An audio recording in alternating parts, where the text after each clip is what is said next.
Welcome back again to another edition of our newsletter. Week 8 already, time's flying past, and we're certainly looking at the back end of the term. Our students and staff are wrapping up the term, lots of assessment, getting ready for parent-teacher interviews next week as well, and the standard end of term business that we have. So the message from me to staff and to students has been really clear around those high expectations. Make sure that attendance stays high.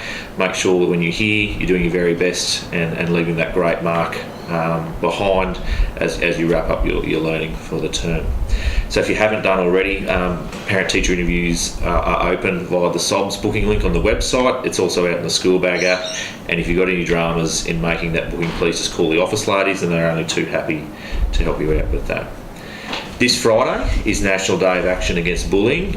Everyone's aware that there's been a lot of attention in the media around that particular subject all year, and it's something that we take very seriously here at our school.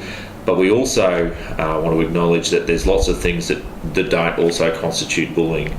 So if you haven't had the opportunity to view the PBL lesson that Miss Menapla delivered last week in the newsletter, it's also attached in my article again this week in the newsletter. Please do so, because I think it's a really important tool for parents to discuss with their students. We do know that there is instances of bullying that occur at our school, but there's also probably more that aren't instances of bullying. And if you can start having that conversation with your children, it'll help build resilience, help them build understanding around the matter, and most importantly, will help them to deal with the matter themselves, which is ultimately what we're after.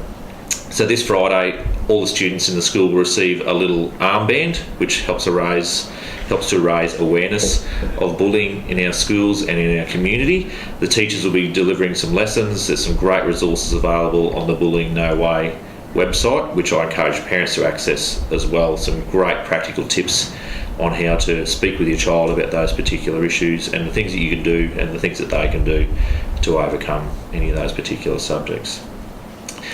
Lastly, there's been some resources that have recently been produced from the department around every student with a disability succeeding, and again I've attached some information about those items in my article.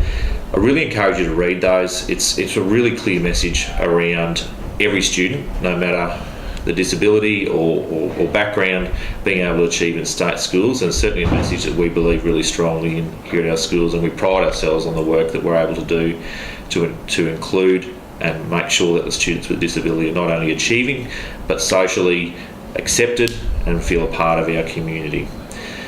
Farewell till next fortnight. Thank you.